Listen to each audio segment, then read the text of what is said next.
They were the kind of faces the town knew by sight. Carole Brooks with her soft laugh and practical heels, folding hymnals under her arm. 10-year-old Jack with a crooked tooth and a baseball tucked under his elbow. They left the white-steepled church in Reno on a late Sunday afternoon in October 1974 and never made it home. What followed was a silence that grew teeth. Questions swallowed by bad leads, evidence misplaced. A community that learned how to live around an absence. For 32 years, the story was a whisper, then a rustle in a cold file. And then, on an ordinary morning of ordinary meetings, an arrest shook Reno like thunder. A respected man and neighbor, a volunteer, cuffed for a crime the town had long folded into its memories. But the hand that closed around him also revealed a fracture that split beyond one man. And when the steel door thudded shut, it left behind a single impossible question. Who else had been holding the truth all this time? Before we dive deeper, take a second to hit that subscribe button and like the video. Your support keeps me going. Let me know in the comments below where you are watching from. They called it the Brooks case the way people call, weathered by the day it happened, as if a name could hold a climate of grief. In 1974, Reno was a town of neon-startled nights and quiet mornings, where the church on Maple Street still smelled of lemon oil and Sunday pot roast. Carole Brooks taught the Sunday school class for the younger children. Her husband, Harold, worked on the rail lines out by Sparks. They were ordinary in the most unremarkable way, polite, punctual, and the kind of family neighbors borrowed sugar from. Jack, their son, had the freckled face of a boy who would probably pick football over algebra and who asked 1,000 questions about everything from trains to the shape of clouds. On the afternoon they vanished. The service ran long. A visiting choir had performed an extra hymn, voices quivering like glass. As parishioners stepped into the late sun air, Carole zipped up the boy's jacket and smoothed his hair. Someone joked about the choir's high notes. Carole laughed and said, "God likes a good violin in the throat." They walked to their 1968 Plymouth, and Harold, who had promised to pick them up but had been delayed at the depot, was not yet there. It would be a few more minutes before he arrived. The Brookses never reached the car. At first, the town thought maybe they took a detour, visited a cousin, or got stuck helping someone who needed a lift. Harold called. He called again. He found the empty pews and the hymnals still warm from Carole's hands. Volunteers from the church searched every alley and store, retraced steps, and the sheriff's deputies drove the same stretch of Maple Street and the surrounding neighborhoods until their coffee coolers were empty. There were no witnesses who could place them on the road after they left the church. The investigation that followed was both fevered and fumbling. In 1974, law enforcement in Reno was earnest and human-sized, but without the science that would later make cold cases solvable. They had shoe prints and a cigarette but picked up near the church parking lot. Forensics hand-delivered to a lab in Sacramento that took weeks to respond. They had a neighbor's testimony about a strange car idling near the church that afternoon, a blue Datsun with a dent near the rear bumper. But by the time detectives cataloged registration lists, that Datsun had traded owners twice. They had a single credible sighting, a man with a long overcoat seen near the Brook Street, lingering where the streetlight hummed like an old transformer. He was never found. It is simple enough to say the case went cold, but cold is a clinical word. It hides the long human frost that settled in. Carole's photograph, the one with the soft smile and a cardigan rolled at the sleeves, found its way into a shoebox of missing persons flyers. Harold slept on the porch for weeks, waking to check the road, replaying the possibility that he had simply been 5 minutes late. Neighbors dropped casseroles on his stoop and avoided eyes when the subject came up. Kids at the school whispered about the empty chair in the Brooks kitchen and the Boy Scouts left unread in the pantry. In the evenings, a single porch light burned. People said prayers in their own rooms for reasons they wouldn't confess at supper. Years folded into decades, and the town learned to be quieter about what had been taken. The sheriff who handled the case retired and died. Detectives passed the file on like a cold stone. New technology, DNA testing that in later years would rewrite so many mysteries, was decades away. The case lived in a small compartmentalized grief. Harold aged, his hair thinning to silver. Jack's friends grew older. Some left Reno, some started families. Carole's seat in the Sunday school room collected dust. But time did not erase the need for answers. It simply made them more dangerous, because every person who carried a secret accumulated years of fear to protect it. As the world changed around them, the neon lights flickered, casinos rose and fell. Highways rerouted traffic away from small neighborhoods. Someone kept the truth tucked so carefully it felt like an organ you could not remove without killing the keeper. The first ripple came 32 years after the disappearance, in a way that smelled of ordinary bureaucracy. A cold case unit was established at the county level, with a couple of veteran detectives and a crop of younger officers who had been trained in the new science of genetic genealogy. They began to retest old evidence from cases that had sat in boxes. The cigarette butt was among those items. It had been preserved in a paper envelope and stored in a station locker that remembered the weight of earlier winters. Modern testing turned it into more than a brittle stub. It became a thread leading out of an old dark. Detective Marla Jensen pulled the envelope out one rain-slick morning, the kind where the sky looked low enough to fall. She was new to Reno in some ways. She'd grown up in California, but old enough to know that missing person cases were not puzzles to be solved so much as promises to be kept. She put on gloves and carried the evidence like a relic through the station, and the lab sent a DNA profile back that was partial at first, then matched to a distant relative in a genealogy database. The computer suggested possibilities. Human intuition trimmed them. It led to a man who had not so much disappeared as settled comfortably into the town, a man the community respected. His name was Morris Hale. He was in his late 50s when the investigators began looking at him, the kind of age where a man's past looks like a map of faint roads. He volunteered at the church, had a long record of service. He coached the youth baseball league. He tutored children in math at the public library on Thursdays. He owned a small landscape business and greeted people with a hand that smelled of cut grass. Harold had known him. They had even worked together hauling lumber for a church renovation in 1972. When Detective Jensen first typed his name into the department database, she felt a small jolt of disbelief, then the professional steeliness that comes when a theory must be tested. Suspicions do not make arrests. They make files. The detectives dug into Morris's past, his employment logs, his tax returns, his volunteer schedules, and found, tucked between receipts and parish meeting notes, a handful of inconsistencies that set off little red flags. He had been at the church that Sunday. The records confirmed. Several parishioners remembered him staying late to fix a light over the fellowship hall. He was seen sweeping near the parking lot. Yet his recollection of where he was during those specific minutes was foggy, the kind of memory that shifts when you start to ask for details you don't want to give. They interviewed neighbors who remembered a man in a heavy coat, a fitting description for Morris in the autumn air. They checked Morris's truck. An old photograph pulled from a family album matched the profile of the long overcoat seen near the church. They found an old, yellowed receipt for shoe polish, the same brand as marks found on the loose gravel where the tire tracks near the church had been noted in 1974. Each piece alone might be coincidence. Together, in the patient hands of detectives trained to hear accents and facts, they composed a troubling rhythm. When the arrest came, it was in the kind of early morning where light arrives like an apology.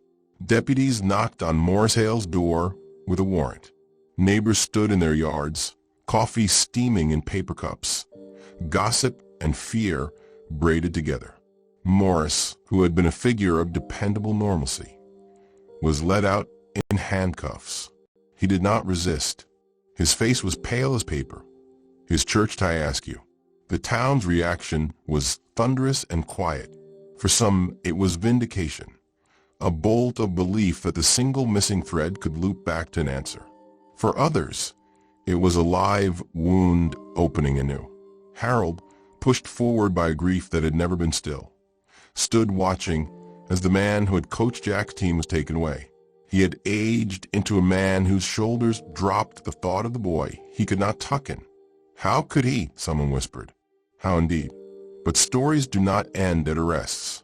The arrest was the apparatus, metal and procedure, but it was not, on its own, the closing of the door. When Detective Jensen and her team pried open the ears, some things slid out like insects that had been trapped in amber. Letters written and hidden under floorboards, a locket with hair inside, an envelope with the name Carole, written in ink that had turned to the color of old leaves, a map of the outskirts with a place circled in a careful hand. A confession? Not yet. The arrest put a face to suspicion, but it also made the town remember all the little ways it had looked the other way. In the following weeks, reporters descended like migrating birds, each microphone an intrusive beak. Television vans parked outside the Brooks house. Cameras peered into the windows that Harold had once kept shuttered against grief. The parish rallied and frayed in equal measure. Friends argued about how to hold space for both justice and mercy. The community that prided itself on knowing its neighbors was forced to reckon with the idea that the man they baked pies with and lent lawnmowers to could be the same man accused of something monstrous. Courtroom scenes are not cinematic in the way film makes them. They're long and granular, punctuated by the small, potent details that sting. The fold of a paper, the crack in a witness's voice, the dry, perfunctory clearing of someone's throat. Prosecutors leaned on the DNA, the burial of old receipts, the odd parceling of Morris's time. Defense attorneys tried to turn memory into fog. How can you be sure? They asked, spinning doubt like a net. Harold listened from a seat, his knuckles white where they gripped a church bulletin. But even as the legal machine churned, something else began to worry the detectives. The genetic lead that had pointed them to Morris was not a fingerprint. It did not say you. It said related, a web of kinship that can point to a branch, not a single leaf. That meant anyone in a family could carry the same markers. As more evidence came to light, it suggested that the truth might not settle neatly on one man's shoulders. Letters hinted at clandestine meetings. A neighbor remembered, years ago, seeing a second car in the field behind the old mill where teenagers sometimes hid. There were hand-drawn maps with names crossed out, and inside Morris's truck, beneath layers of tarp and rope, was a child's glove that the prosecution claimed matched the gloves found near a creek where some debris had once been found. The initial jubilation curdled into a complicated ache.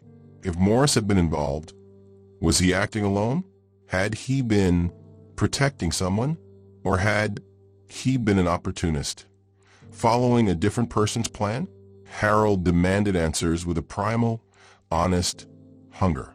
He refused to be satisfied with a single figure of guilt. He wanted the missing pieces, every last one, returned. Detective Jensen was the kind of cop who believed in both meticulous facts and the messy human cost. She had the patience to read old handwriting and the compassion to sit with Harold while he recited his son's favorite games. With each interview, the map of that day expanded and contracting. Small towns are ecosystems where stories overlap, where one person's memory can correct another's by a hair's breadth. Then came a witness who had been silent for decades. Lillian Mercado had been a teenager in 1974, working to register at the diner on Maple Street. She remembered with surprising clarity a man who had come in wearing a coat that looked like it had seen the weather of many winters. He had ordered coffee and then, when the busboy knocked over a glass, had laughed in a way Lillian thought had been unkind. At the time, she had not spoken up. She had feared making trouble. But time does something strange to courage. Certain things calcify into urgency. Lillian came forward, trembling, and told what she had seen. Two men talking near the jukebox in a corner booth the Sunday after the disappearance. Voices low, one of them from out of town.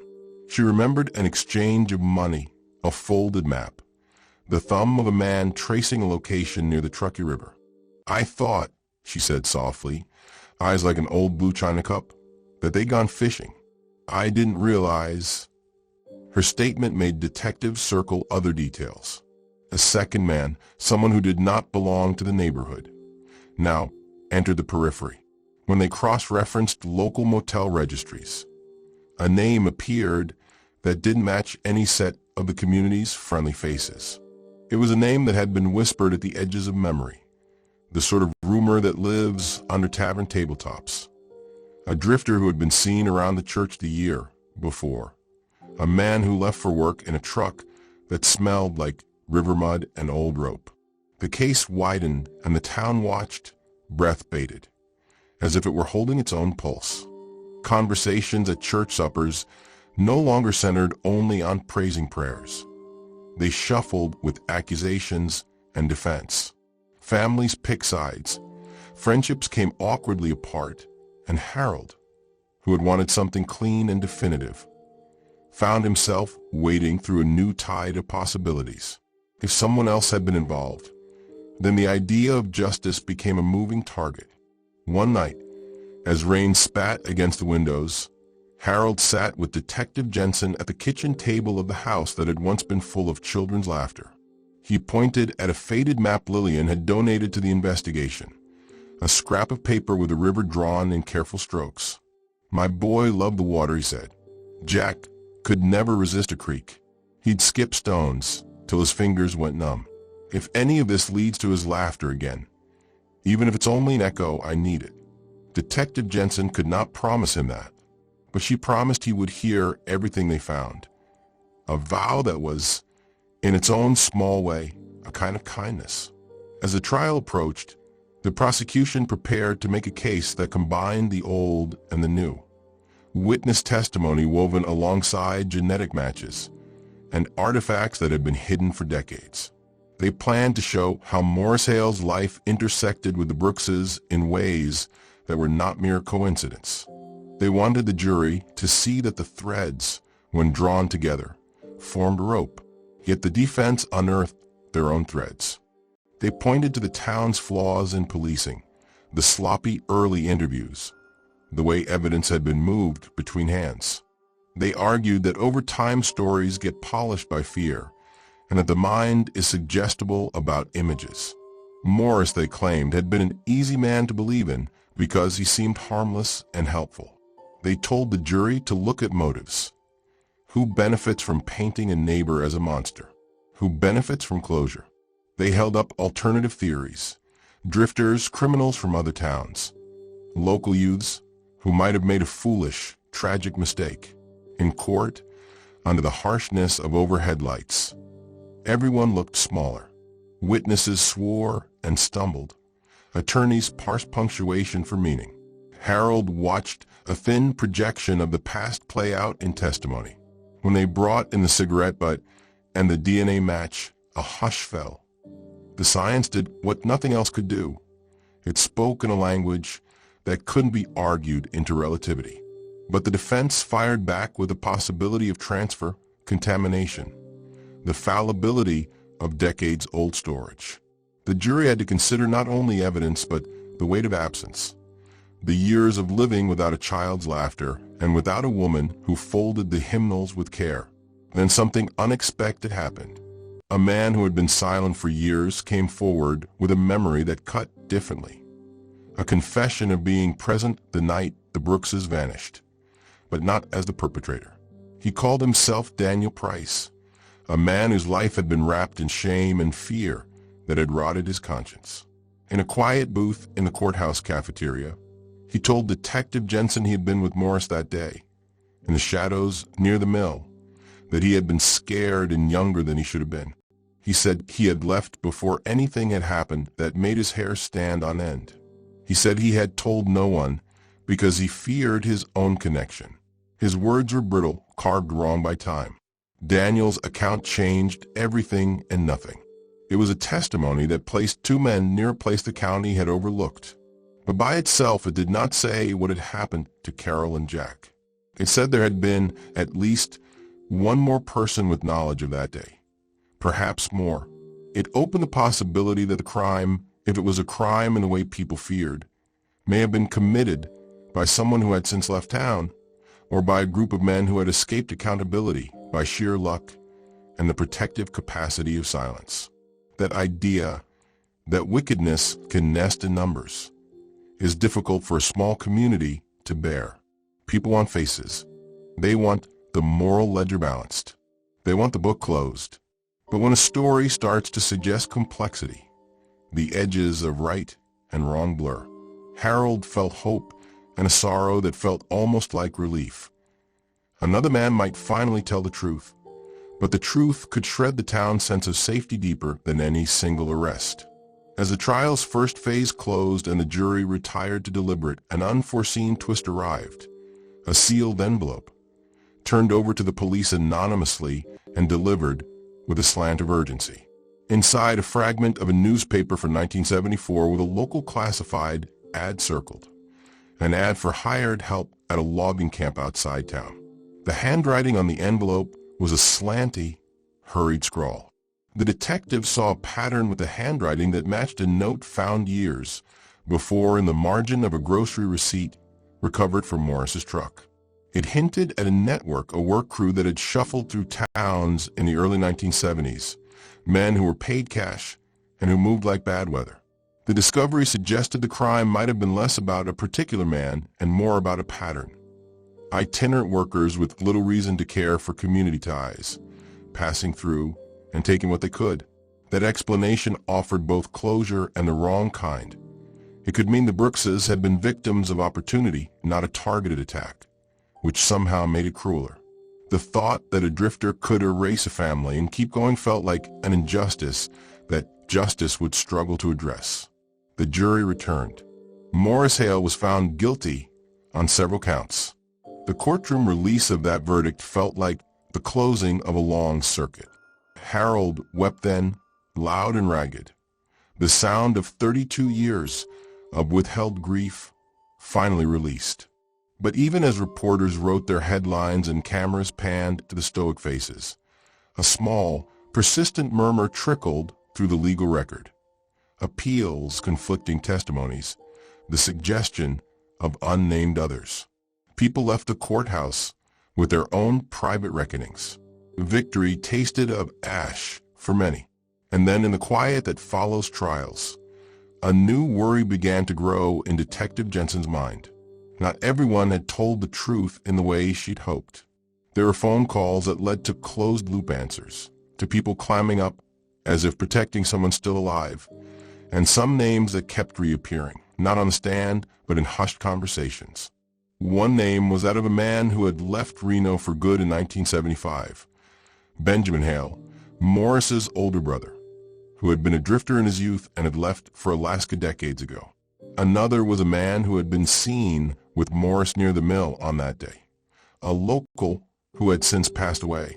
The list was not neat. The arrest and conviction of Morris did not, ultimately, render the story whole. It started conversations that had been too long in the dark, and it made certain people step away from the comfortable edges of their lives. But the deepest, most stubborn question remained. Where were Carole and Jack? The case had not produced a body, and as long as that absence remained, the Brooks family could not fully be at rest. Detective Jensen kept digging because she could not stop. She found an address book in Morris's things with notations in a hand too careful to be purely casual. She tracked down an old logger who remembered a night when the river had been high and someone had thrown something heavy into it. At the time, they'd thought it fishing gear. The logger had thrown his memories in a drawer and closed the drawer. But drawers open when you insist. When they brought those details into a new line of inquiry, a map emerged. It showed a place where the Truckee River pocketed into a curve, a spot choked with reeds and old driftwood, a place that had been a child's desperate favorite for skipping stones, and a place where 10-year-old Jack might have climbed too far. It was a place few people visited anymore, accessible down a washed-out path. The final scene of a long story, the moment the town had been waiting for and dreading, came with the rattle of a police truck down a narrow track and the smell of river mud. Men walked in a line, boots crunching over old gravel, the late October sun slicing the reeds into gold. Detectives, forensic techs, and Harold moved forward with a kind of reverence that was half hope and half dread. They found things: an old clasp that could have come from cardigan, a small shoe that might have matched the size Jack would have worn, a piece of cloth that was stained in a way that made the blood drain from the faces of those who saw it. It was not a body, not in any manner that allowed for a burial and a ceremony, but it was enough to make Harold's knees buckle. The discovery brought with it the most terrible kind of truth: fragments of people. It made the town remember the physicality of loss, how it can be scattered like seeds by wind. For a moment, there was the hushed air of recognition. The federal lab confirmed a partial match. Bone fragments older than they'd expected, consistent with decades of exposure. The lab could not, with complete certainty at first, say whose fragments they were, but the implication hung in the air like the memory of a song. Families gathered to hold space while scientists tried to be gods with microscopes.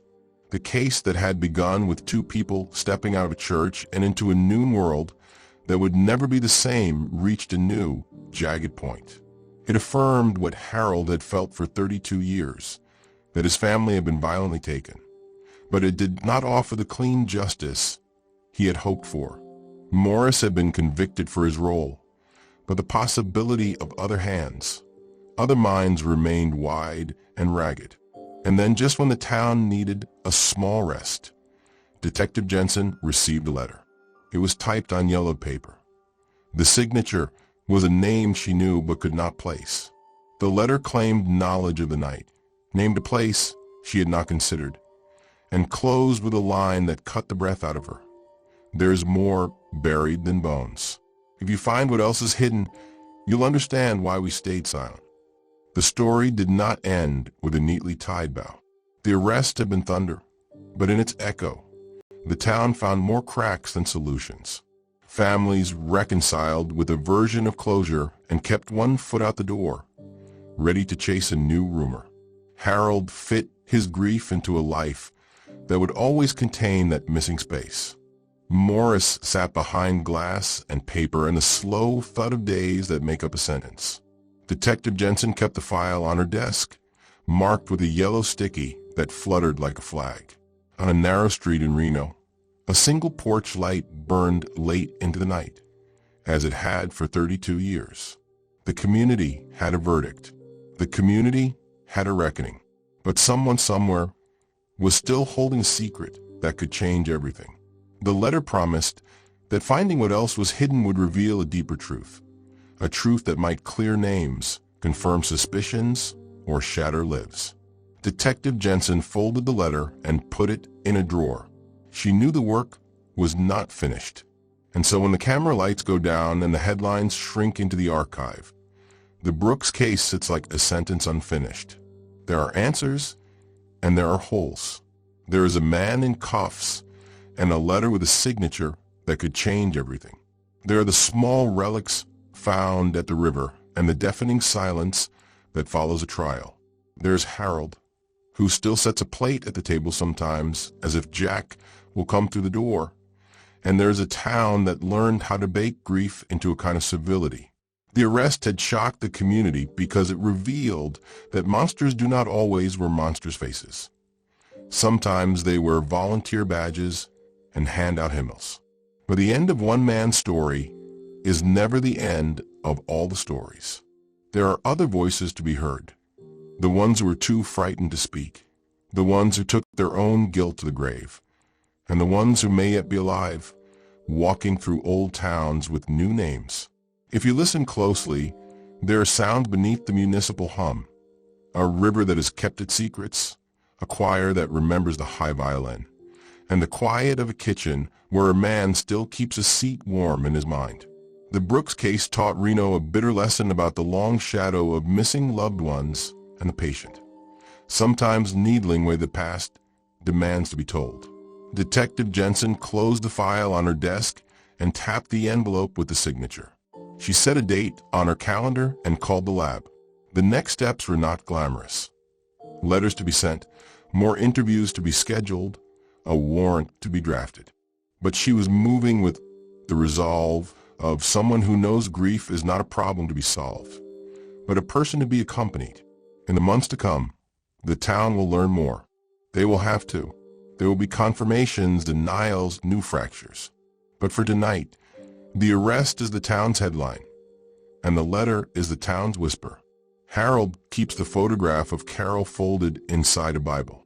Sometimes when the wind hits the church steeple, he swears he hears her voice, soft, amused, and always asking about the shape of clouds. If you ask Detective Jensen now, she will tell you there is more to uncover. She will tell you that arrests can close one chapter, but sometimes open another.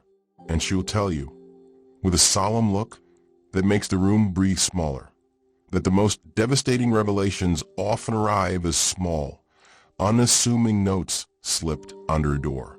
There is, she believes, a final truth waiting in the mud along the river, in the drawers of men who have kept histories locked away, in the hush of people who have carried guilt as a private stone. And when it comes, it will not be neat. It will be messy, and it will ask Reno to consider what it means to forgive, to punish, and to remember. For now, the town holds its breath, and somewhere someone who once knew the Brooks family, or who had reasons to be there the day Carole and Jack left church, is reading the news and feeling something like a tremor in their chest. They are holding a secret that no longer quite fits in the dark. They will have a choice. They can keep holding it, or they can let the town have its truth. Either way, the river remembers. The reeds whisper, and the chorus of Maple Street grows sharper. The arrest shocked the community, but the next chapter threatens to shock it deeper. The file on Detective Jensen's desk is open. The letter with its scrawled promise waits to be read again. The case is no longer simply about what was taken. It is about the people who keep what was taken and the cost of secrets. Tonight, Reno sleeps with a single question like a stone in its mouth. Who else knows? The answer is coming, but not yet. Detective Marla Jensen read the letter 3 times, the paper trembling slightly each time, as if the words might blur into something more bearable if she looked long enough. The signature had been careful, almost prim, but the name at the bottom was only initials. B.H., the same initials that had come up in the old address book, and the same that had surfaced in a single brittle recollection from a logger who'd never thought to pin his memory to a calendar. The letter was not long. It was a map in prose, hints about a place by the Truckee where the river folded back into itself, a note that certain men had helped each other through a hard time, and a promise that, buried under reeds and river detritus, there were things that would make the town understand why they had kept quiet. She held the paper until the ink smudged a little on the edge of her thumb. Outside, Reno carried on. People commuting. The automatic lights at the intersection changing like a heart. The neon a distant in different buzz. Inside, the case that had been a cold stone for 3 decades had an edge again. And that edge cut into the complacency of more than one life. The forensic graphologist who came in the next day was patient with the paper and with the past. She placed the letter under magnifying glass and compared slants of script to the margin notes found in Morris Hale's truck, and to a grocery receipt with a hurried scrawl that had once been dismissed as a clerk's shorthand. The letters bent toward a match, a slight hook at the tail of YS, a tightened curl on capital BS, a tremor in certain loops that suggested fingers that trembled not from age but from years of practice at obscuring a name. B.H. Benjamin Hale, Morris's older brother. The man had left Reno long ago for Alaska, according to a handful of records, and gone on to work that demanded latitude and thin accountability, logging odd jobs at fish camps, a life that moved in blips and long silences. He was a man Jefferson County had never summoned to a podium, the kind of person who could be invisible precisely because he drifted. Jensen didn't like chases that started with a signature. She didn't like the way a single piece of paper could upend a community's sleep. But she'd promised Carole Brooks, with a kind of promise that felt less like paperwork and more like a hand held steady on a shoulder, that he would hear everything. She boxed up the letter, pulled together a small team, and called the Alaska State Police through a line that bridged miles and decades. Benjamin was living in a cove outside Sitka when they found him, small houses clinging to the rocks like barnacles. He answered the knock at his door as if he had been expecting the weather to change. Slow, inevitable, with the economy of someone who had long thought himself alone. He was thinner than these they had seen when he had still been a man of the town. His hair hung longer, his jawline sharper. His eyes, though, were the same, clear, restless, and haunted like someone who had watched storms from a windowsill and seen the shoreline disappear. When Jensen told him she had questions about the night the Brookses disappeared, something in him gave. It was not a confession at first. It was a release, the sort of thing that happens when an old pain decides to be honest rather than clever. He invited them inside, poured coffee that tasted of peat and cold mornings, and sat in a chair that looked like it had been repaired more than once. "Why now?" he asked before anything else. His voice was a rasp, like gravel sifted through a throat. "Why come after all these years?" "Because people are still hurting," Jensen said. "Because there's new evidence, Mr. Hale. Because your brother was convicted, and there's a letter with your initials saying there's more. Because families need to know who they lost and why." Benjamin's hands folded around the mug like a pair of small animals. "I didn't think it would ever matter," he said. "Back then, I thought you bury things, and the ground will take them. You don't understand how a town can fix a thing with silence. You help each other. You say we'll pretend we didn't see, and then you act like the blood's only in the stream and not in yourselves." His phrasing was not a denial. It was an explanation, and explanations can be admission in the wrong company. Over the next day, Benjamin told parts of the story he had kept in his pockets for 30 years. A logging crew that came and went like wind. Men with nicknames who did the heavy work and moved through towns as if they were owed something in return. A boss man who paid cash and expected loyalty. Nights at the edge of town where men drank and joked about what they had seen or done. He named names with a hesitation that felt like someone carrying rocks. Morris, his brother smaller in ways Benjamin described as affectionate and cruel, had been there. So had men who worked odd jobs for Frank Mercer, a name that tasted like a coin, a donor to the church, a man who bankrolled renovations, a man whose handshake was as firm as any contract. Frank Mercer had been a pillar, a man who could put a church roof back over hymnals and whose presence at a charity auction raised the price of a raffle ticket by half. Benjamin spoke of a night when Morris had been frightened and asked for help. He told of an argument at the riverside, the kind where violence is quick and not meant for telling. He said the men had panicked and helped each other conceal what had happened. "We thought," Benjamin said, looking at Jensen like a man measuring the distance between himself and sanity, "that if we hid it deep enough, no one would know. You think being a pillar makes you a saint. Sometimes it just makes you a man with very good neighbors." There were details Benjamin could not or would not name. There were things he said in fragments. A tire rut in the mud, a sound like a crate dropped in reeds, the smell of diesel and river rot. He described the place in the curve of the Truckee River with a tenderness that made Jensen's hands ache. The way the water banked against an old willow. The way driftwood lay in a nest. He gave them coordinates. Directions that made sense as soon as your boots sank into the same mud he had once stood on. He also gave them something else, an old photograph, folded into a cigarette pack and marked with a rusted paperclip. The picture was of men on a porch, smiling like anyone would smile at the end of a day's work. Hair mussed, hands on knees, the faint suggestion of pride. Jensen recognized some faces from the police files. The smell of diesel and river rot. He described the place in the curve of the Truckee River with a tenderness that made Jensen's hands ache. The way the water banked against an old willow. The way driftwood lay in a nest. He gave them coordinates, directions that made sense as soon as your boots sank into the same mud he had once stood on.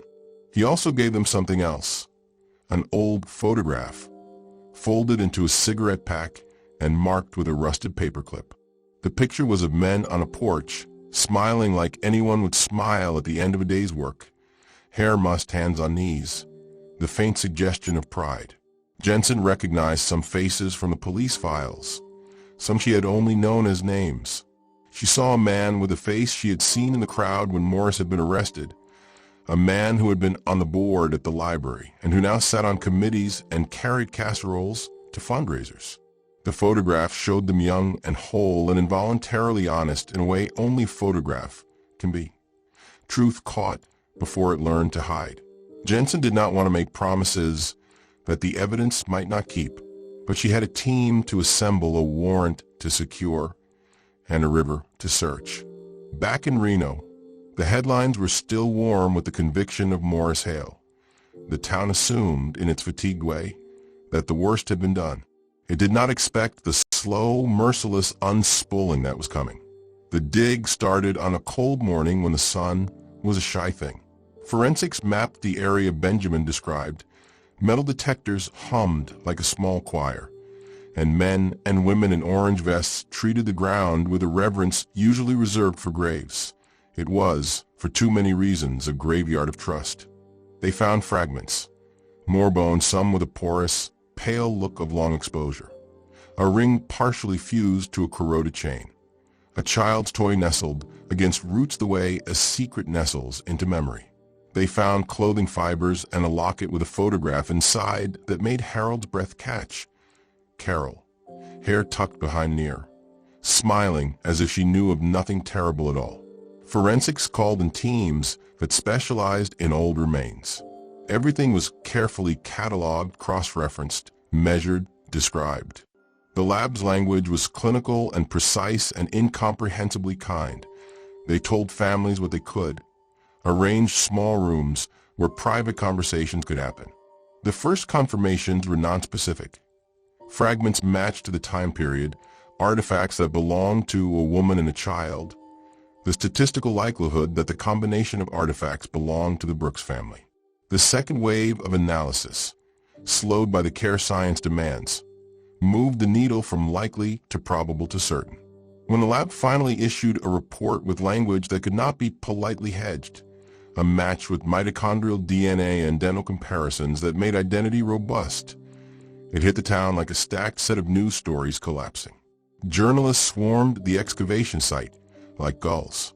People who had thought the worst belonged to the past gathered in clusters along the riverbank and watched men in suits chalk lines on the ground. The town's reaction was seismic.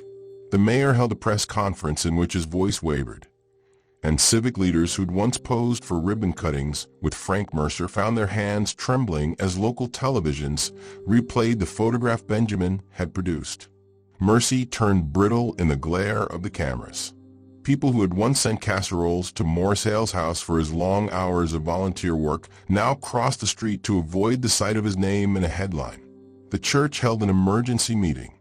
Some parishioners demanded answers and resignations. Others, fiercely protective in a way that sometimes hides complicity, clung to the belief that people are more than the worst thing they've done. Frank Mercer, for his part, did not answer the knocks at his office at first. When the warrant finally came, he was not at the villa where he had always taken photos with children at holiday events. He was at a hunting lodge out of town, and deputies found him packing his things as cameras and officers collided at his doorstep. He wore a suit that had seen too many charity galas. His hands were the polished hands of a man who had learned how to make deals without fingerprints. Once arrested, Frank's shock was not one of innocence but of betrayal. "We were trying to help our town," he said through a lawyer, his voice an ache of wounded civic pride. "We were men who kept each other together. If we protected our own, it was because we were afraid of ruin." The phrasing was an old coat of protection, a civic duty twisted into rationalization, a web woven of the good money given to the right causes and the private contracts of loyalty that had kept darker acts invisible. The charges piled up like autumn leaves. Obstruction of justice for the way information had been smoothed over.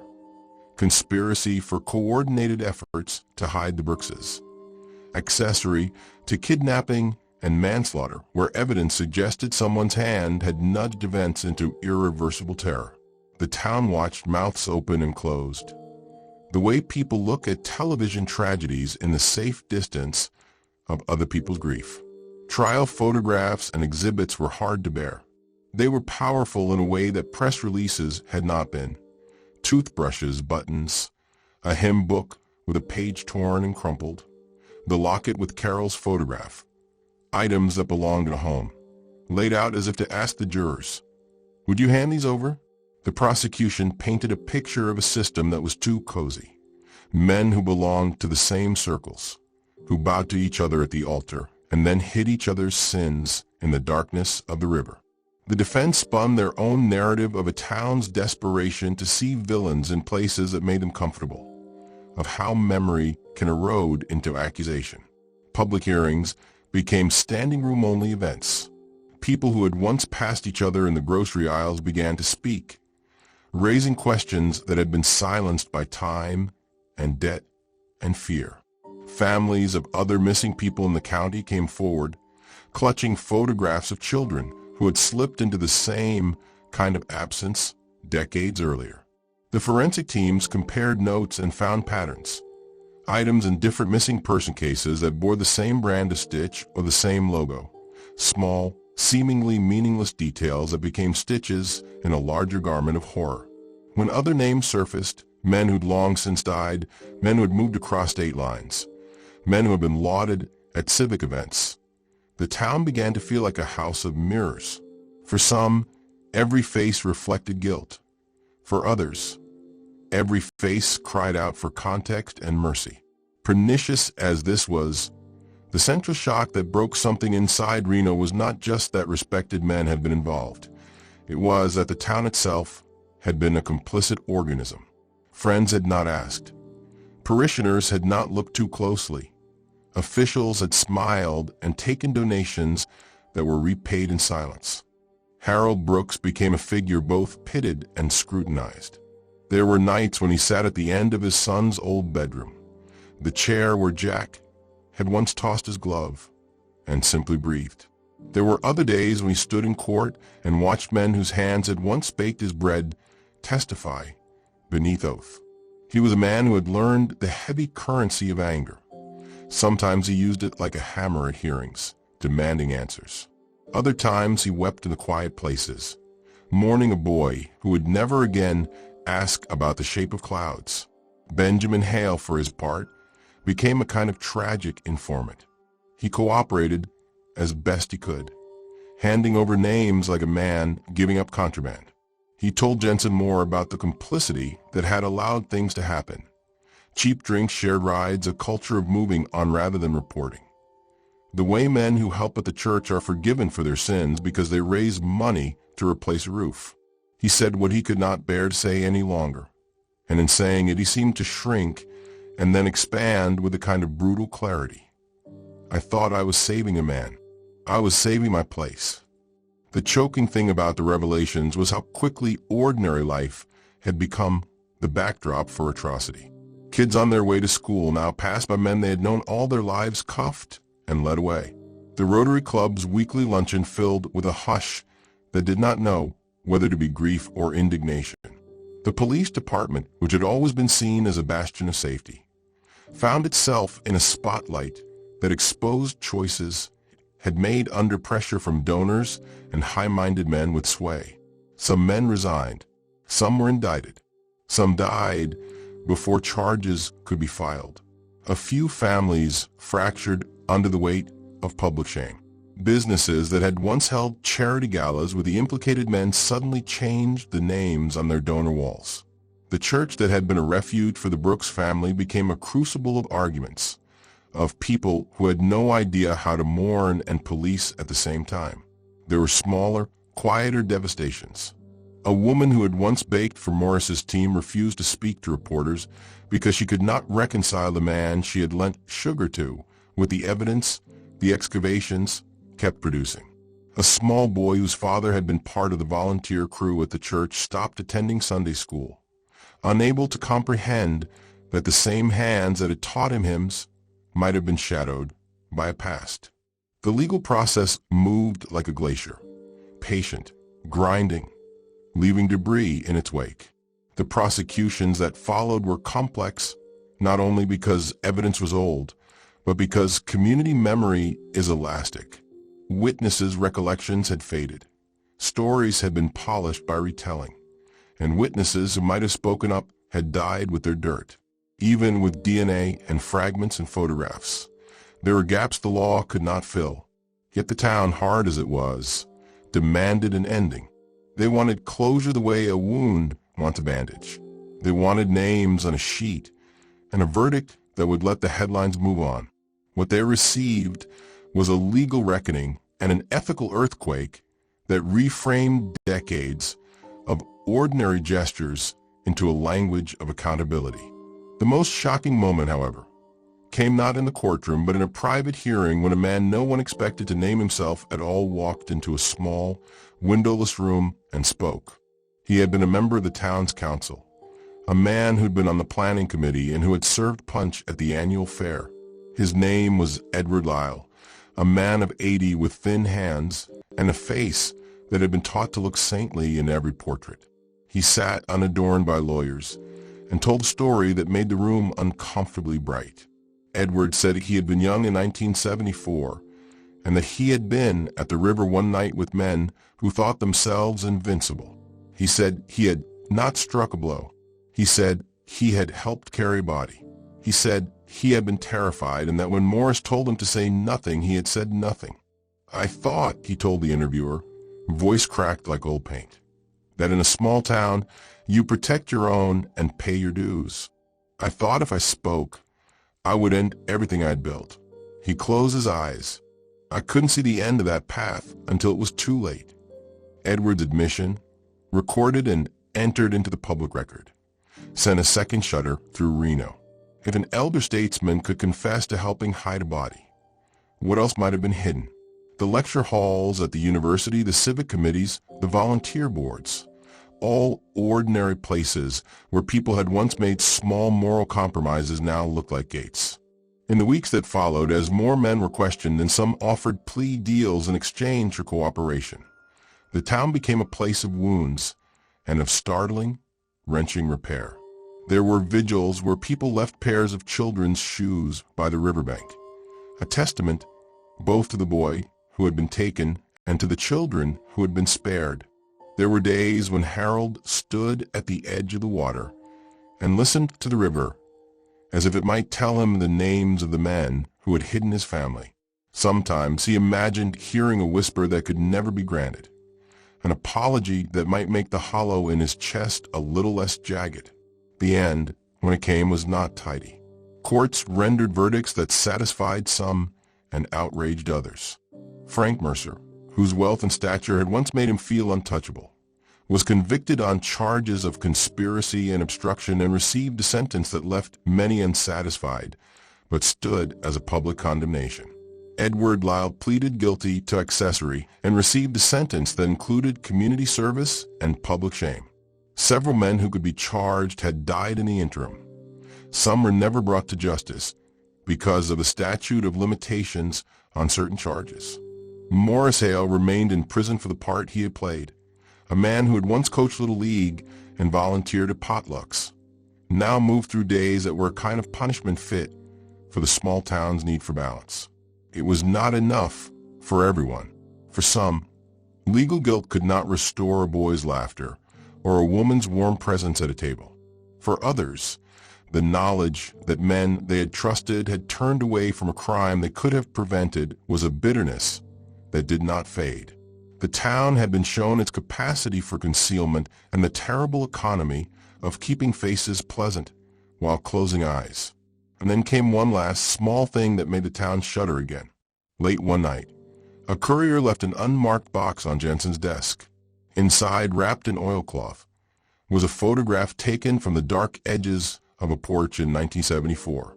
It was the same photograph Benjamin had produced, but wider, a group shot that included a hand that had not been visible before, a figure half hidden behind a pillar. On the back, in a hand that Jensen's years had learned to read like a face, someone scrawled a single sentence: "We were never meant to be whole." The note was not a threat. It was a sign. It was someone saying that a town's completeness had been replaced by an awareness that the past is a living thing, hungry and relentless. The image circulated fast. Faces were recognized and pointed out in grocery stores and at bus stops. Some people burned copies. Some taped them to their fridges. And in the middle of the quiet that followed, Jensen understood the worst truth. Exposing a secret did not heal a town. Sometimes it fractured it in ways that could not be smoothed. Sometimes it left every citizen with a small, private question. What would I have done? Harold stood at the river on a day when the sun cut through the morning like a blade.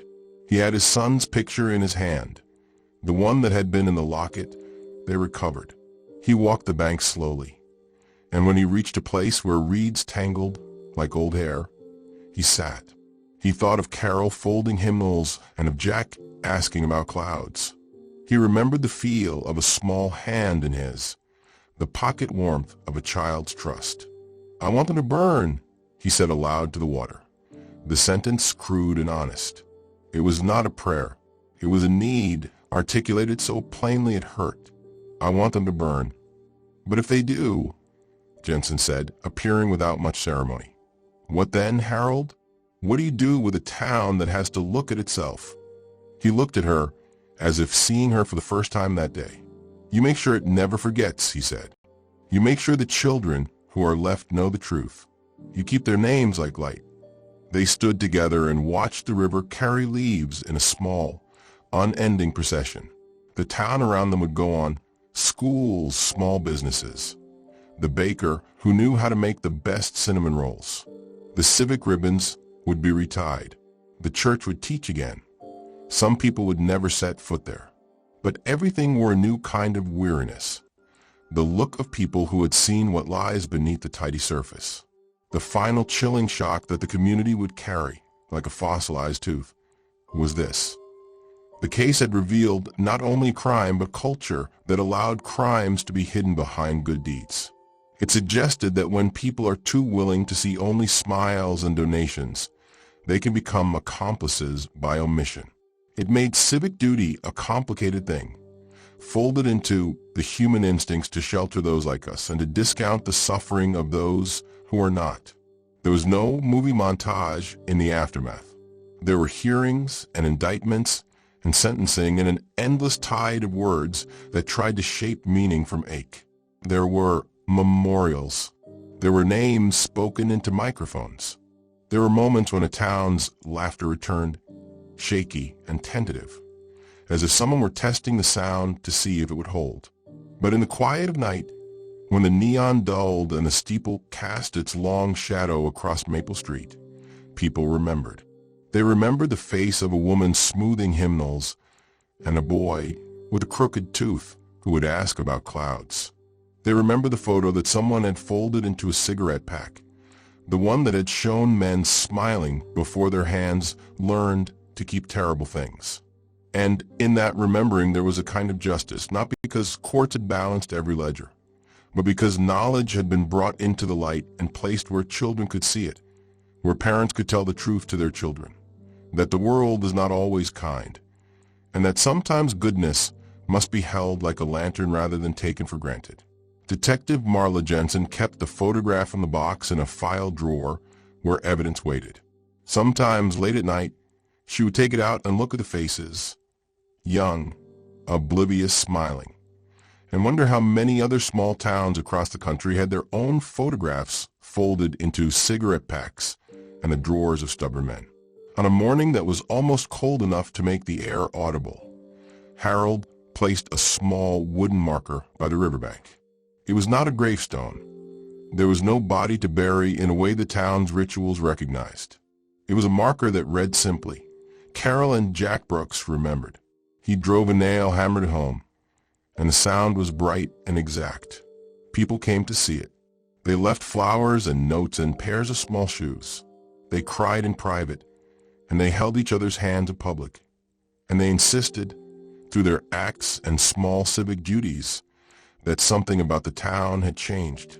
The end of the Brooks case was not a clean cut.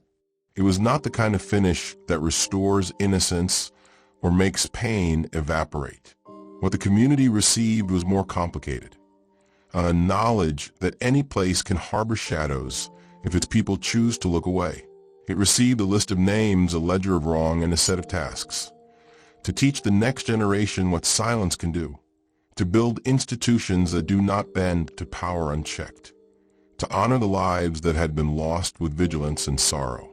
And at the edge of all that, in the quietest moment, Detective Jensen opened the last envelope the courier had left, the one with a single sentence on the back.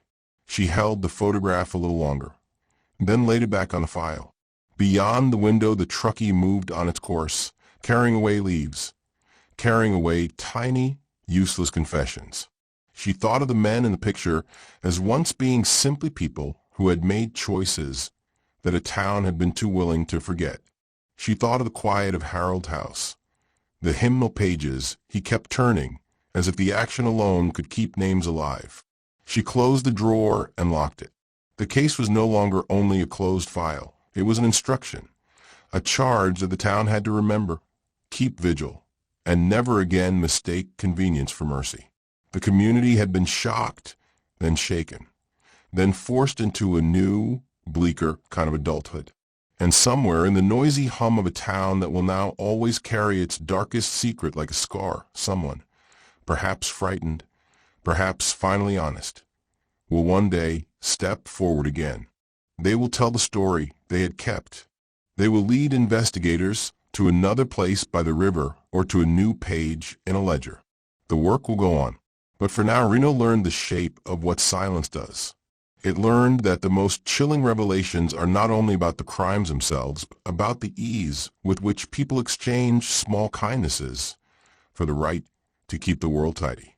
That realization, perhaps more than any courtroom verdict, was the thing that shocked the community the deepest, a moral earthquake that rearranged how ordinary people would, for generations to come, treat the neighbors they thought they knew.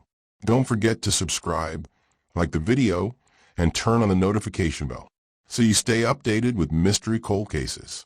Let me know in the comments where you are watching from. Thanks for watching.